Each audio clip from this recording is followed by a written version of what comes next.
और सुन लो भैया, जितने विवाहित पुरुष बैठे हैं, हमारा निजी अनुभव नहीं है, दूसरों का है। जिस दिन तुमको खूब बार बार चाय के लिए पूछा जाए, बार बार तुम्हें हलवा के लिए पूछा जाए, समझ जाना या तो जेब कटनी है या गर्दन कटनी है। दो ही कारण है, जेब कटनी है जिस दिन ज्यादा चाय के लिए पूछा जाए, समझ जाना गड़बड़ है कि मार्केट में कोई नई साड़ी आई है या कोई नया सा उनको जो है हार वार लेना है, या पड़ोसन बढ़िया वाली साड़ी पहन के आ गई, बस यही कारण हो सकता है। तो सती जी चरण दबाने लगी तो ही भोले बाबा बोले, देवी आज बड़ी सेवा है रही। क्या बात है महाराज, हम पत्नियों का तो धर्म है पति की सेवा करना। ये पुराने जमाने में था, आज के जमाने में नहीं है। आज के जमाने में तो उल्टा है, बोलो सीताराम। हाँ, ऐसा कोई पुरुष बैठा है जिनकी धर्म पत्नी रोज चरण दबाती हो, पर झूठ ना बोलना, नाक। हाँ, नहीं तो हम हनुमान जी से पढ़ा, अरे पूरे पंडाल में एक भी नहीं है। हाँ, एक है। हाँ, खड़े हो भाई साहब, हाँ खड़े हो। ये जो फुल टी शर्ट वाला, जरा इस पे कैमरा कर, अरे ये पे मना कर, फुल टी शर्ट वाले पे कर। ओए भैया, संस्कार वाले, पैसा पूरे लोगे, काम अधूरे करोगे। हाँ, तो ठटरी के बरे तक यहाँ खड़ो भाव, इसीलिए तो पे कैमरा करवा रहे कि तोरे तो लुगाई ही नहीं है। मूसर चंद, हमने ये कहा कि ऐसा कोई भाग्यशाली पुरुष है जिसकी पत्नी प्रतिदिन चरण दबाती हो। तू दोनों हाथ खड़े किए थे, ठटरी के बरे, नक कटा, खड़ा हो। जे बता कहूं हिडन तो नहीं है, हैं? हैं? क्या बोले?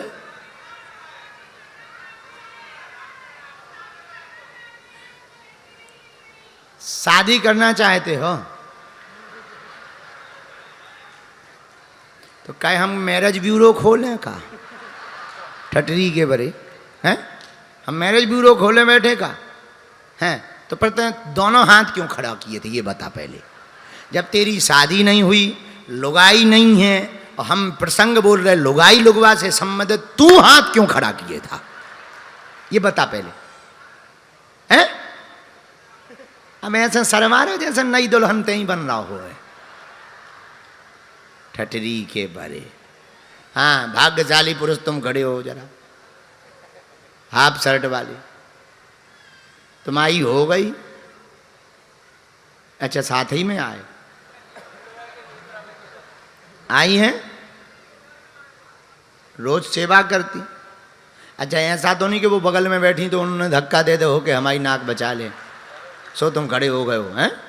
सही में बहुत भाग्यशाली हो भाई, ताली बजाओ। जितने विवाहित पुरुष बैठे इनके दर्शन करो, बहुत भाग्यशाली हो भैया। कहाँ की है तुम्हारी घरवाली? है गोरखपुर, उस तरफ अच्छी होती हैं। हम भाई लोग हमसे पूछेंगे तो हम बता देंगे भाई, बताओ, बहुत अच्छा, बहुत बढ़िया, बहुत भाग्यशाली हो लोग। हम आशीर्वाद दे रहे तुम्हें, तुम दोनों की जोड़ी जुग जुग जिए। अच्छा, जो बताओ, प्रभाव में सेवा करती है कि स्वभाव में? स्वभाव में तो और ज़्यादा भाग्यशाली है।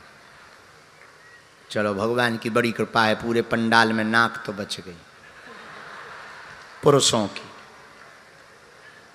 पहले के ज़माने में चरण सेवा करती थी माताएं अपने पतियों की। अब आज के ज़माने में हनुमान जी ही बचा में, पर सती जी चरण सेवा कर रही। सती अपने पति भगवान महादेव के चरण सेवा कर। विवाहित स्त्री का धर्म है पति के चरणों की सेवा करना। जो विवाहित स्त्री श्रद्धापूर्वक पति को परमेश्वर मानकर सेवा करती हैं, निश्चित रूप से भगवान की कृपा से आहा उनके घर घर नहीं मंदिर रहता है। पर पुरुष का भी समर्पण होना चाहिए। अगर पत्नी का समर्पण हो तो पति का भी समर्पण होना चाहिए। भोले बाबा ने कहा, देवी आज बड़ी सेवा हो रही, क्या बात है? महाराज हम स्त्रियों का धर्म है। हाँ वो तो हम समझते हैं। महाराज एक निवेदन करें? हाँ करो। आप अब देखो शब्द शैली सुनना सती जी की। महाराज आपकी ससुराल में आपके ससुर जी ने यज्ञ का आयोजन किया है, आप चलोगे? बोले बाबा बोले निमंत्रण आया है। तो सती जी बोली निमंत्रण तो नहीं आया पर डाक गड़बड़ा गई होगी। हमारे पिताजी हमसे बहुत प्रेम करते हैं। अब देखो भोले बाबा कितने सहनशील हैं। आज तक जो बात को छिपा कर रखा आज बताए, देवी उस दिन ऐसा ऐसा हो गया था इसलिए तुम्हारे पिताजी हमसे नाराज हैं। अरे महाराज हमारे पिताजी को हम जानते हैं, हम ठिकाने लगाएंगे, हम समझाएंगे, क्षमा मांगेंगे। देवी अब वो क्षमा नहीं मांगेंगे, बहुत बड़ी बात हो गई है, उन बहुत अभिमान में भरे भय हैं, अब परेशान। अरे महाराज आप हमें आज्ञा दो। देवी सुनो,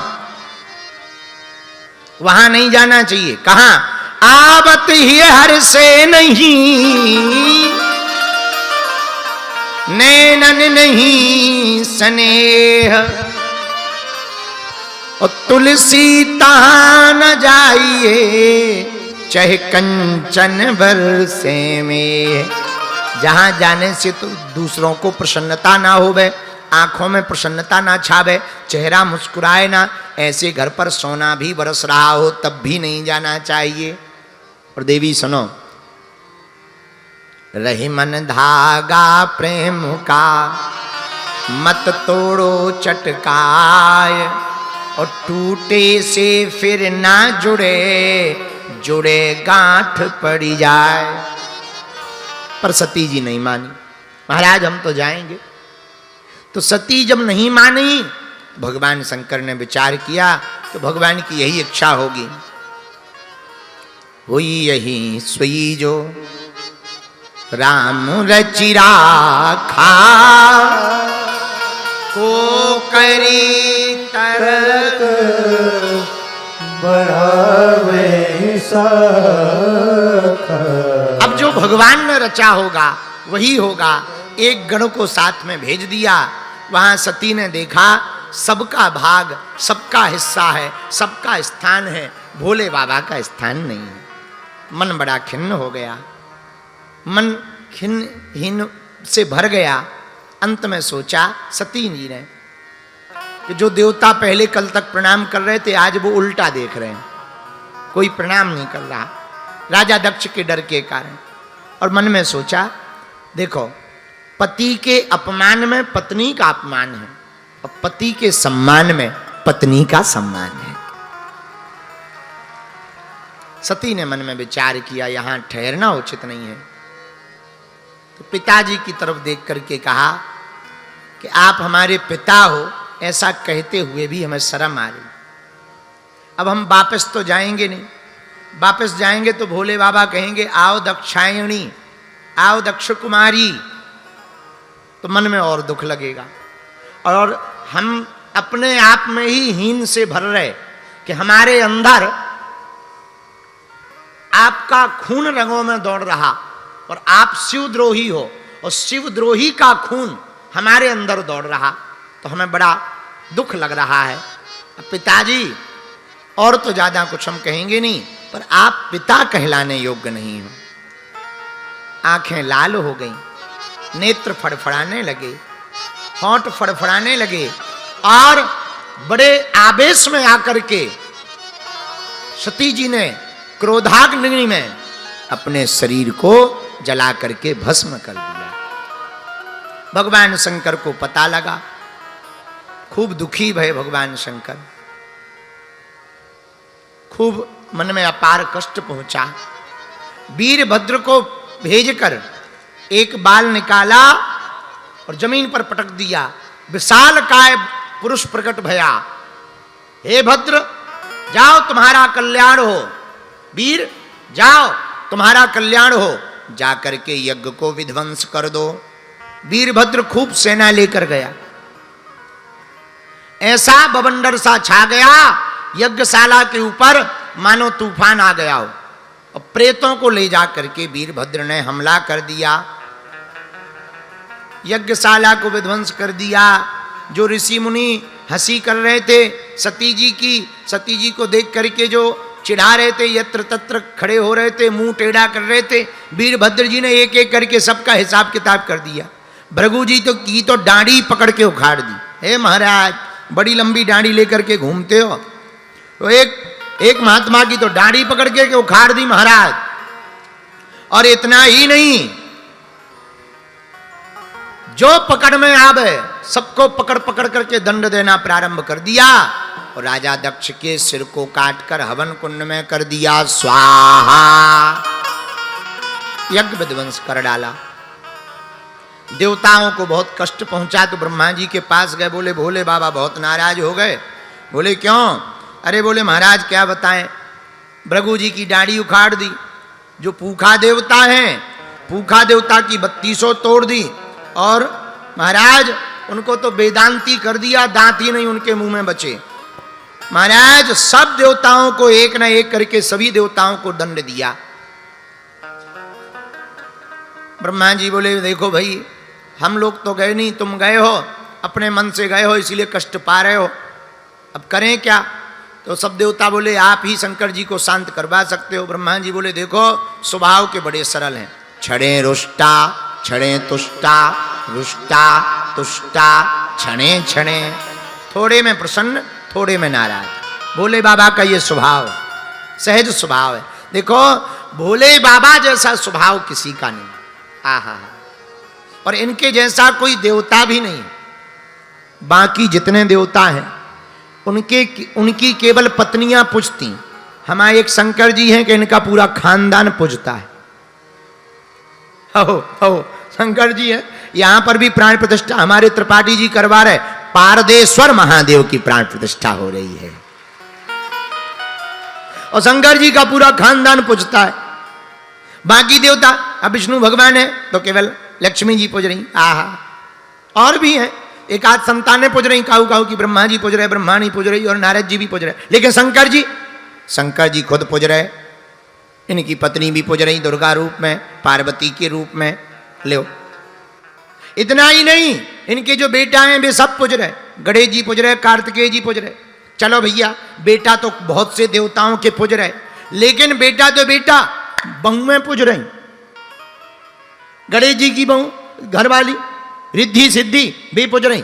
अरे भैया बहू भी कई लोगों की पूज सकती है, पर धन्य है भोले बाबा, खुद पूज रहे, पत्नी पूज रही, बेटा पूज रहे, बहुएं पूज रही, नाती पूज रहे, शुभ और लाभ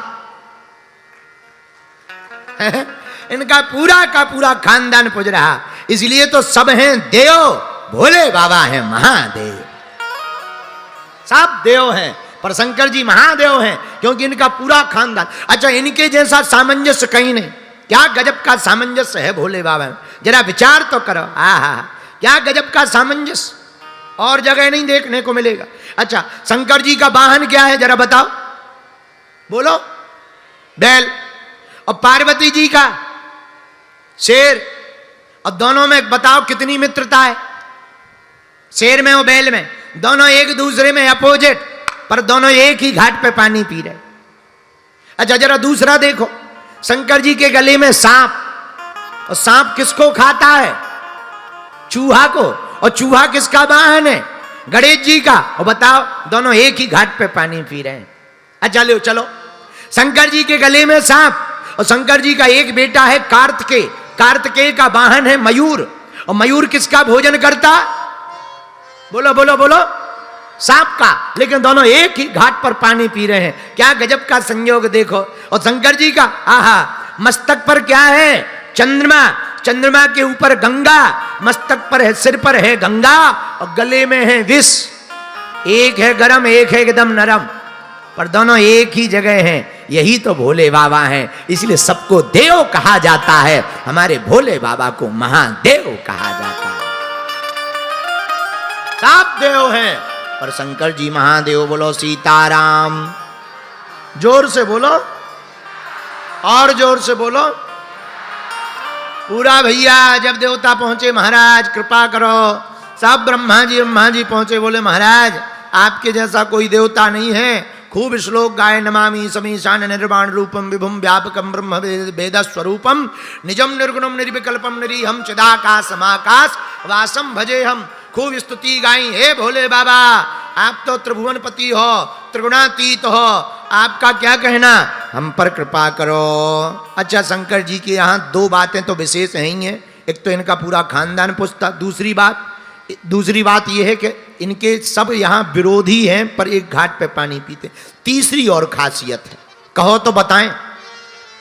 इनके घर पे मुखों का बड़ा जमावड़ा है, मुख ही मुख का जमावड़ा है। तीसरी बात है, जो मुख एक तो पूरे परे, मुख ही मुख को घर में है झमेला। इनके घर में बड़ा मुखों को झमेला है। बोले क्यों? शीश चढ़े सहसानन है। अच्छा, शंकरी जी के पहले मुख हैं। देखो, हम लोग जब आरती गाते तब गाते एकानन चतुरानन पंचानन। शंकर जी के कितने मुख हैं? बोलो। 5। चलो कोई बात नहीं, 5 ही हैं, ज्यादा नहीं। लेकिन इनके तो 5। भागवत के अनुसार शंकर जी के पिताजी ब्रह्मा जी भाई, तो चतुरानन बाप, पंचानन आप, चतुरानन बाप, पंचानन आप, खड़ानन पूत। इनके 5 मुख। ब्रह्मा जी के 4 मुख। और भागवत के अनुसार इनसे प्रकट भय, वैसे तो आदि अनादि है, भागवत की चर्चा है, रुद्र रूप की चर्चा आती है, रुद्रावतार की चर्चा आती है। तो सुनो, चतुरानन बाप, पंचानन आप, खड़ानन पूत। एक बेटा है 6 मुख का, खुद के 5 मुख, बेटा के 6 मुख।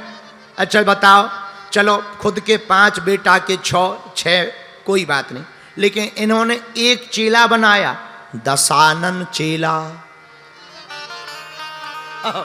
चेला भी इन्होंने बनाया तो 1-2 मुंह का नहीं बनाया, 10 मुंह वाला चेला बनाया। 5 मुख के खुद ही है, 6 मुख का बेटा है, और जो चेला बनाया वो 10-10 मुंह का है। तो इनके यहाँ भैया मुख का बड़ा जलवा। अब जब शंकर जी की शादी हुई तो अभी हम आगे आपको बताएंगे, बड़ी आफत फंसी मुख के ऊपर, बहुत झंझट। इसीलिए बाकी सब देव हैं, शंकर जी महादेव हैं, सब देव हैं शंकर जी। अच्छा, एक और है, क्या गजब की सर्जरी की भोले बाबा ने। सर्जरी के प्रथम जनक है शंकर जी। मनुष्य देव तन में गज तन फिक्स कर दिया है। गणेश जी मुख गज का, बाकी देवत्व स्वरूप। और बताओ क्या गजब की सर्जरी है। तो सर्जरी के प्रथम जनक भी भोले बाबा ही माने जाएंगे। इसीलिए सब हैं देव, भोले बाबा हैं महादेव। देवताओं ने स्तुति की। भगवान बोले, शंकर जी बोले कैसे आए? देवता बोले हैरान है, काऊ की खपड़िया फूट गई, काऊ की डांडी उखड़ गई, काऊ की आंखें फूट गई। जे खड़े महाराज भूखा देवता, इनकी तो 3200 ही चले गए हैं, भग हैं, इनकी आंखें फूट गई। हम तो महाराज सब लोग हैरान हैं। शंकर जी बोले यज्ञ में गए क्यों थे? बोले निमंत्रण था। तो बोले जब हम 3 लोग नहीं गए तो तुम लोग क्यों गए? महाराज गलती हो गई, आगे से ध्यान रखेंगे। ब्रह्मा जी बोले क्षमा कर दो। शंकर जी बोले क्षमा ही है, हमें क्या लेना देना, हमने गलती थोड़ी की, इन्होंने गलती की, हमारे कुछ गण गए होंगे, उन्होंने गड़बड़ कर दी होगी, हम कंट्रोल कर देंगे, टेंशन ना लो, सब ठीक हो जाएगा, सब ठीक हो जाएगा, टेंशन ना लो। लेकिन ब्रह्मा जी बोले महाराज चलो यज्ञ पूरी करवा दो, अधूरी डली है। तो शंकर जी बोले हम क्यों जाएं जब हमें कुछ मिलना ही नहीं है? मिले तो जाएं, जब हमारा कहीं हिस्सा ही नहीं यज्ञ में होना है तो हम काहे को जाएं? अरे महाराज ऐसा मत करो, आपको हम सब देवता वचन दे रहे, यज्ञ में जो भी बचेगा सब आपका ही भाग होगा, आपका ही हिस्सा होगा, आप कृपा करके यज्ञ पूरी करो। बोलो सीताराम। अब भोले बाबा आए, यज्ञ फिर से प्रारंभ भई। अब यज्ञ प्रारंभ भई तो यजमान चाहिए, पर कहीं भैया यजमान तो चलो गो। बोले कहाँ? बोले ऊपर। बोले कहाँ गो? बोले शरीर तो डलो है पर मुख तो हवन कुंड में स्वाहा होगा। अब शंकर जी ने कहा तो फिर हवन कैसे होगा? बोले अब आप ही उपाय बताओ, चलो यजमान को ही खड़ा करो। सोई त्रिशूल को आज्ञा दी कि जा जाकर के काऊ को भी सिर लेकर के आ जा। तो एक बकरा को सिर लेकर के त्रिशूल आ गओ और दक्ष के मुंह पे बढ़िया गजब की फिटिंग कर दी, सर्जरी कर दी। लो भैया चेला फिर से तैयार। और जहां दक्ष का मुंह पे भैया बकरा को सिर लगो, सोई उसे ख्याल आया कि पूरा खेल जो है खपड़िया का ही था। ये खपड़िया ठीक बदल गई। पहली वाली खपड़िया ऐसी थी कि शंकर जी से ही विरोध करवा दिया था। सोई हाथ जोड़ लिए राजा दक्ष ने और स्तुति करने लगा। और स्तुति अपनी ही भाषा में करने लगे, चूंकि मुंह बकरे का है तो करने लगे। तो शंकर जी को बड़ी हंसी आ गई। शंकर जी को हंसी आई तो देवताओं को हंसी आ गई। इसलिए तुम देखना मंदिर में जब भी भोले बाबा के भगत जाते हैं तो पूजा करने के बाद क्या करते हैं? हर हर महादेव। तो शंकर जी को खूब हंसी आती है, ससुर जी की याद आ जाती है भोले बाबा को, तो उन्हें खूब हंसी आई। आहा, यज्ञ संपन्न हुई। कुछ दिन बीतने पर अब भैया एक ऐसा राक्षस दैत्य हुआ जो काऊ से न मरे, क्योंकि उसने वरदान लिया था कि हम तो शंकर जी के तेज से उत्पन्न उनकी संतति से ही हम खत्म होंगे, नहीं तो भैया हमें कोई नहीं मार पाएगा। सब देवता ब्रह्मा जी के पास गए, महाराज हाँ भोले बाबा की शादी करवाओ, जब शादी होगी तभी तो संतति होगी। तो ब्रह्मा जी गए, शंकर जी लो फिर से देवताओं को लेके। शंकर जी बोले ये भीड़ क्यों आई है?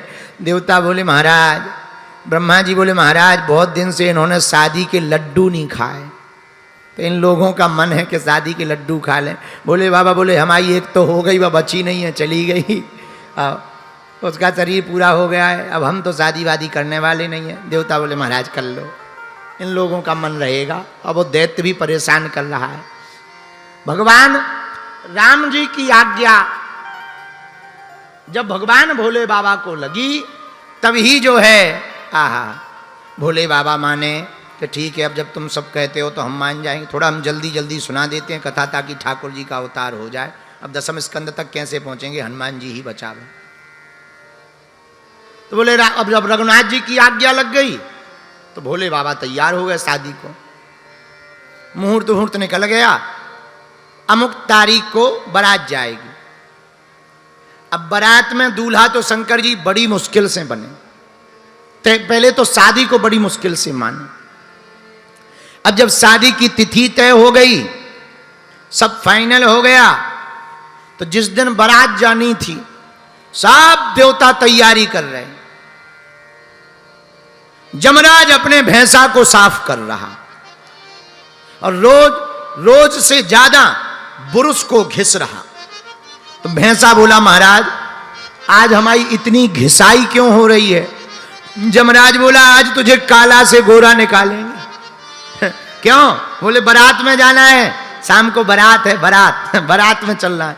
तो भैंसा बोला महाराज चाहे जितना बुरुश घिर लो, खाल चाहे छिल जाएगी पर हम काले ही रहेंगे। आओ, और कोई उपाय नहीं। उधर इंद्र अपने हाथी ऐरावत का श्रृंगार कर रहा, सब देवता अपना अपना श्रृंगार कर रहे, पर दूल्हा की किसी को खबर नहीं है। अच्छा ये होता ही है, बाराती जितने भी जाते हैं सब अपने ही अपने श्रृंगार में फंसे रहते।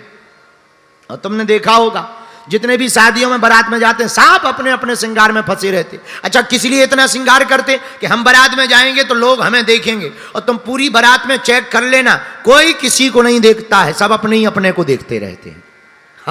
हाँ सब अपने ही में फंसे रहते हैं। हम लाल कपड़ा पहने हैं, इनके तो काले हैं, हमारे तो पीले हैं। तो कोई किसी को नहीं देखता बारात में, सब अपने ही अपने को देखते रहते हैं। बोलो सीताराम, जोर से बोलो।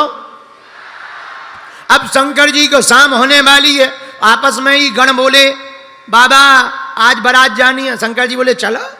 अरे बोले यहाँ से मत चलो महाराज, कुछ तो पहन लो, कुछ श्रृंगार कर लो, आज आप दूल्हा बनने वाले। शंकर जी बोले अरे हो गया, अब क्या श्रृंगार करना, ठीक है चलो। अरे नहीं महाराज, अब गण नहीं माने तो भोले बाबा बोले जो तुम्हें लगे सो कर दो। शिव ही शंभुगन करही श्रृंगारा, जटा मुकुट अहि मोरे। भगवान शंकर के गण भगवान शंकर का श्रृंगार करने लगे। और श्रृंगार कैसे कर रहे हैं? शिव जी के गण श्रृंगार करने लगे तो शंकर जी से हाथ जोड़ के गण बोले महाराज आज एक दिन के लिए किसी का मुकुट उधार ले आए, भोले बाबा बोले नो, अपन उधार क्यों ले, हम जैसे हैं वैसे ही ठीक है, तो मैं दूसरा मुकुट बनाना हो बना दो, पर उधारी का नहीं। और क्या गजब की बात है, कुछ दूल्हे ऐसे होते हैं जो उधारी की गाड़ी में ले आते हैं घरवाली को, लेकिन दूसरे दिन जब चली जाती है गाड़ी तो फिर बराबर हो जाते हैं। जो बर बन करके जाता है उधारी की गाड़ी को लेकर के, वो बाद में फिर वही बर बराबर हो जाता है। और भोले बाबा ऐसा बर बनना चाहते हैं जो पहले भी बराबर रहना चाहते हैं और बाद में भी बराबर रहना चाहते हैं। इसीलिए बोले हम उधारी में नहीं जाएंगे, जो है उतने में ही जाएंगे। बोलो सीताराम। तो क्या किया जाए, मुकुट नहीं